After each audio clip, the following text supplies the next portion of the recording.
everyone! So, dito na naman po tayo sa aking cookie ng inamin. Yes. Kasama natin si Dear Uge and Dear Niela.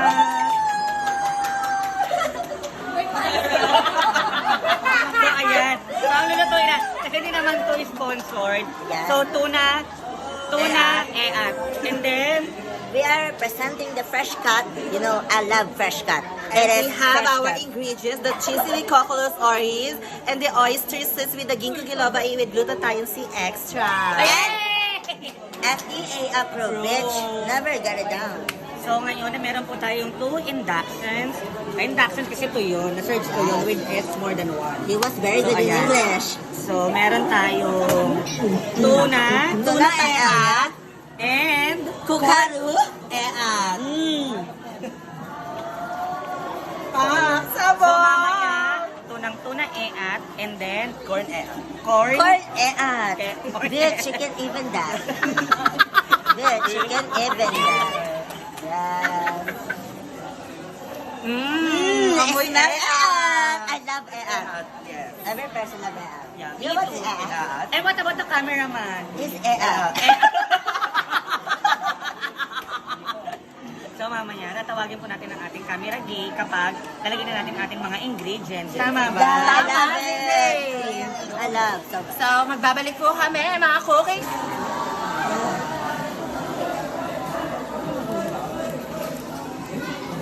Ayan, lalagyan natin ng oyster.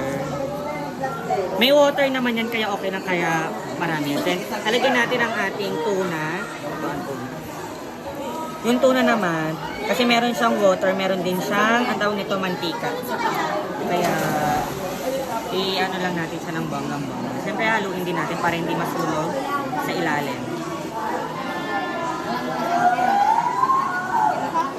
I-mekos-mekos lang natin siya ng bonggang-bongga. And then, pag kumulo na yan, okay na yan.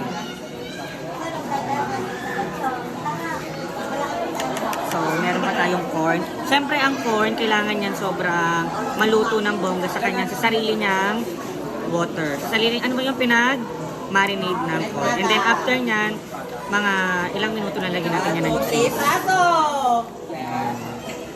Eh, wala po kaming kutsilyo dito kasi bigla ang swimming naman po namin to. Lalagyan natin siya ng half cheese, melted half cheese pala. Para at least mas manuot yung sarap ng ng cheese and also the corn. Ayan. Mekos-mekos lang po natin. Hanggang sa matunaw po. Tamis ng ating tuna.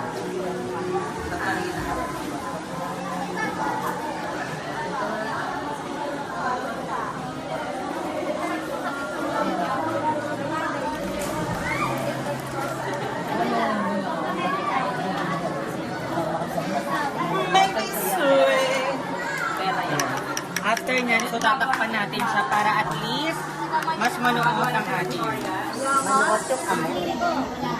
So ayan, kulong-kulo ng ating corn. So mamekos lang natin siya ng konti. It's done na. Ayan. Kasi nanuot na yung cheese, yung oyster, and also yung pinagkukulungan natin water na galing sa corn. Natunaw na din yung cheese, katulad ng ating sa corn. Tapos na to actually kasi kulong-kulo na. So, ihahain na natin po sa ating mga kaibigan na mga lasinggeras. Despedida ko po to. Eh, syempre kasama ko yung mga friends ko, ayan.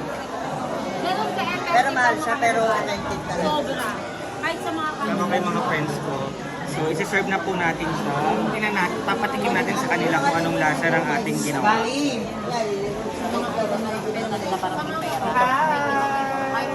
At, Ate kayo mapasok ka ha? hindi malayo na. Grabe siya. Ayan, titikman po nila yung ating ginawa. So, go. Iinom na po muna. Ayun na ang tuna. Tuna Ano naman din alam? At Ano lutuin na walang? love. Tuna. Ayan. At corn. Tuna.